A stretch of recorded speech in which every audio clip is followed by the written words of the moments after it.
네, 안녕하십니까. 안태육장입니다.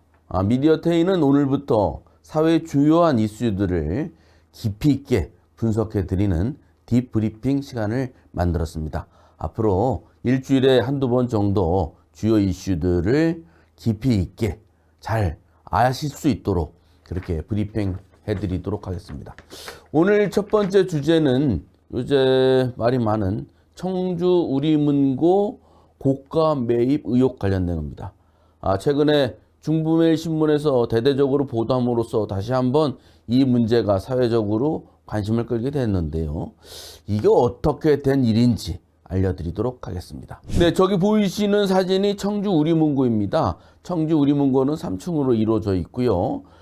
청주의 구도심, 국보가 있는 철당간 옆에 위치해 있는 그런 이제 구도심 상권의 핵심 그런 위치에 있습니다. 보시면 근처에 충북도청도 있고요. 청주시청 임시청사도 있습니다. 예전에는 상당히 번화한 그러한 이제 거리에 위치해 있었고 여기가 예전에는 극장도 있었죠. 그런데 이제 여기에서 이것을 충북인재평생교육진흥원이 지난해 사는 과정에서 이제 문제 제기가 많이 있는 겁니다. 과정을 먼저 한번 설명을 드리겠습니다. 2024년 6월 26일에 이 건물이 이제 경매에 들어갔는데 유찰이 됐어요. 감정평가액은 94억 7,500만 원인데 이 건물에 입주해 있던 이제 편의점의 보증금 그걸 받지 못했다고 해서 이제 경매에 들어가게 됐던 겁니다.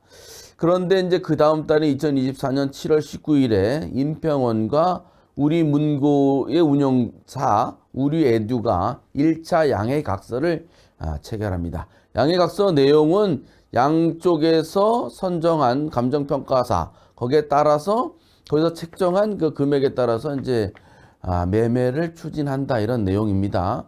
그리고 나서 그 한 일주일 후에 예정돼 있던 경매는 취소가 됐습니다. 그래서 그 다음 경매는 7월 30일로 이제 예정돼 있는데요. 1차 양해각서가 체결된 지 일주일 만에 경매가 어쩐 일인지 취소가 됐습니다. 이 나중에 알고 봤더니 이 우리 에듀 측에서 그 아까 말씀드렸던 편의점에서 받아야 한다는 그 돈 그만큼을 이제 빌려서 경매를 취소시킨 거예요. 그리고 나서 8월 8일에는 2차 양해각서를 체결합니다. 이때 매매가는 95억 원이었습니다. 그러니까 이 건물의 1차 경매 감정평가액이 94억 7,500만 원이었잖아요. 그거보다 한 2,500만 원 비싼 95억 원으로 매매하기로 서로 양해각서를 체결했고 그리고 한 달 뒤쯤인 9월 27일에 충북도 기금관리위원회가 열립니다. 여기에서 주장한 것은 이 매매가가 어떻게 감정평가액보다도 높으냐 이런 지적이 나왔다고 합니다. 그래서 그 기금관리위원회가 열리고 나서 3일 후인 9월 30일에 양측이 3차 양해각서를 체결합니다. 매매가는 94억 6천만 원으로 책정이 됐습니다. 그러니까 감정평가액보다 뭐 한 1,500만 원 정도 낮게 책정이 됐고 기금관리위원회 주장대로 된 겁니다. 그리고 나서 10월 8일에 이사회가 개최가 돼서 매입 결정을 했고 11월 19일에 충북인재평생교육진흥원이 매입을 완료한 겁니다. 그래서 지금 이제 우리가 시중에서 지금 문제를 삼는 것은 왜 94억 7,500만 원의 경매가 나왔다가 1차에서 유찰된 이 건물, 그 74억 원으로 떨어진 건물을 왜 94억 원에 샀느냐? 이거 특혜 아니냐? 이런 의혹이고 그 인평원 측에서는 절대 그런 것이 아니다. 라고 이제 주장하는 건데요. 그건 이따가 양측의 주장과 의혹을 다시 상세하게 말씀드리겠습니다. 최근에 이제 중부매일에서 이 관련된 내용을 대대적으로 보도를 하기 시작해서 이 문제가 다시 불거지고 있는 상태입니다. 그런데 저희가 또 하나 재미있는 그 문서를 입수를 했습니다. 지금 문서를 한번 보실 건데요. 저희가 충북 인평원과 우리 에듀 측과 맺은 1차 양해각서 2장을 입수했습니다. 그 잘 보시면 한 장, 지금 화면에 제 바로 옆에 있는 것이 A 도의원에게 준 거고요. 오른쪽에는 것은 B 도의원에게 준 겁니다. 근데 문서를 자세히 보시면 A 도의원에 준 문서에는 대외비라고 하는 도장이 문서 가운데쯤 찍혀 있습니다. B 의원에게 준 문서에는 오른쪽 위쪽에 대외비라는 문서가 도장이 찍혀 있죠. 더군다나 A 의원에게 준 문서는 그 노란색으로 지금 가려져 있지 않습니까? 이건 저희가 가린 겁니다. 그런데 오른쪽 B 의원에게 준 문서에는 원래부터 저렇게 이제 지운 상태에서 B 의원에게 문서가 제공된 겁니다. 그래서 공공기관이 왜 대외비라는 도장을 찍었느냐? 그리고 대외비라고 하려면 그런 훈령이나 규칙에 따라서 대외비 비밀 문서를 생산하고 관리하고 배포하고 이래야 되는 건데요. 이거는 그런 원칙에도 전혀 맞지 않죠. 더군다나 대외비라는 도장을 어떤 것은 가운데 찍고 또 하나는 다른데 위쪽에 찍었잖아. 이거는 이제 만일 이게 유출될 경우에 누가 유출했는지를 알기 위해서 이렇게 각각 도장을 찍은 것으로 보입니다. 그런데 충북인재평생교육진흥원이 공공기관인데 도의원에게 제출하는 문서에 이렇게 마구잡이로 대외비 도장을 찍어도 되는 거냐? 그러면 이게 얼마나 대단한 문서이기 때문에 비밀을 요하는 문서에 열어서 대외비라는 걸 찍어야 하느냐? 규정에도 없는 거를. 이런 이제 의혹이 제기된 거죠. 그러니까 점차 이것을 산 과정에 대해서도 문제제기가 있는데 문서를 제공한 그 제공된 문서에도 저렇게 심하게 얘기하면 문서 조작까지 이루어졌으니 이게 도대체 무슨 의혹이 있느냐? 점점 의혹만 커지고 있는 상태입니다. 알고 봤더니 인재평생교육진흥원에서 도의원들에게 이제 문서를 제공할 때 의원들만 보세요. 언론이나 이런 데는 유출하지 마세요라고 하는 대외주의 요 정도를 촉구하기 위해서 한 거라고 합니다. 그러니까 대외비라고 하니까 이게 엄청난 문서처럼 보이는데 사실은 대외주의 정도의 표현이다라고 하는 거라고 얘기를 하고 있는데 어쨌든 이게 이제 초이도 갖고 있지 않습니까? 두 개 비교해 보니까 하나는 두 개가 각각 엉뚱한데 대외비가 찍혀 있으니 충북인재평생교육원이 문서 관리라든지 문서를 제공하는 이런 거에 대해서는 상당히 문제가 많은 것 같고 그 의원들이 가만히 있지 않을 것 같은데요. 도장 각각 찍어서 이거 추적하려고 한 거 아니냐 이런 이제 의구심이 많이 들고 가장 큰 문제는 양해각서가 뭐길래 꼭 생산한 문서를 다 공개해야 되는 게 원칙인데요. 이런 식으로 관리한다는 거는 상당히 문제가 있지 않느냐 이렇게 이제 생각이 듭니다. 그런데 여기서 보면 또 양해각서의 그 효력은 어느 일방이 거절할 경우에는 안 하도록 돼 있어요. 그리고 안 하면 문제를 삼지 않도록도 되어 있습니다. 그런데 11월 18일 이전에 일부 언론에서 이 건에 대해서 문제 제기가 있었어요. 왜 비싸게 사느냐라는 문제 제기가 있었는데도 그대로 강행한 것으로 볼 때 무슨 속사정이 있지 않느냐 이런 이제 의문이 이제 커지게 된 것이죠. 그래서 그 충북 참여자치 시민연대는 결국 경찰에 수사를 의뢰하는 그런 상황에까지 이르게 됐습니다. 그러면 저희가 이제 딥브리핑이니까 이 양쪽의 입장 그리고 의구심을 제기하는 입장과 또 그 충북인재평생원의 입장을 한번 잘 살펴보도록 하겠습니다. 첫 번째는 그러니까 경매가가 74억 원으로 한번 유찰됐으니 74억 원으로 떨어진 것을 이제 사회적으로는 저렇게 경매가가 떨어진 거를 90억 원에 94억 원에 사느냐 이거 문제가 있지 않느냐라고 문제 제기를 충분히 할 수 있죠. 왜냐하면 경매가 한 번 유찰이 됐기 때문입니다. 근데 한 번만 유찰됐을까요? 이 건물이 만약 인재평생진흥원이 안 샀으면 또 유찰이 됐을 수도 있어요. 그럼 60억 원대까지 떨어질 가능성이 있는 겁니다. 그러면 나중에는 60억 원짜리를 90억에 샀느냐 이런 의혹도 제기될 수 있는 거죠. 여기에 대해서 충북인재평생교육원 측은 그거는 말이 안 된다. 왜냐하면 경매가 취소됐기 때문에 원인이 없다는 거죠. 그게 좀 제가 생각해 보니까 윤석열 대통령이 말한 아무 일도 일어나지 않았다. 이런 거랑 이제 워딩이 좀 비슷하게 느낍니다. 그런데 충북 인재평생 그 교육진흥원 측이 얘기하는 것도 어느 정도 그 기관 입장에서는 이해할 만한 게 있는 거죠.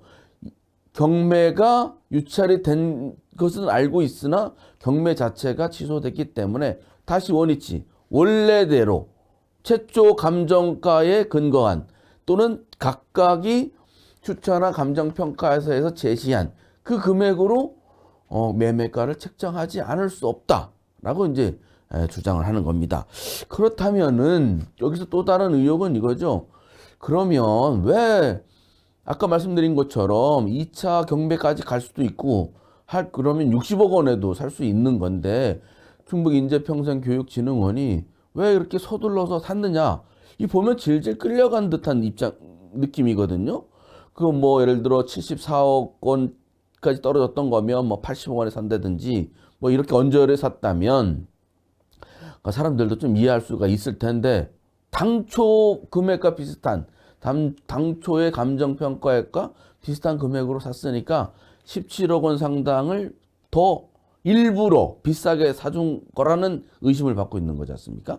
여기에 대해서 인재평생교육진흥원 측은 여기가 이제 가덕면에 있지 않습니까? 근데 여기에서 이쪽 시내로 옮겨야 하는 시점이 한 5월 정도로 된다고 하고 그 이유는 가덕면에 있는 인재평생교육진흥원 그 건물을 충북도가 다른 용도로 쓰겠다라고 이제 방침을 정했기 때문이라고 합니다. 특히 이제 청주 우리 문고는 3층으로 되어 있는데 1층은 임대를 주고 2층은 라이즈 센터. 그게 뭐냐면 지역 혁신 중심 대학 지원 체계라고 있지 않습니까? 각 대학교에 이제 그 혁신 지원금을 이제 지원하는 그런 역할을 충북도가 맡아서 하는데 그게 이제 라이즈 센터입니다. 라이즈 센터에도 한 10몇 명의 직원들이 있거든요.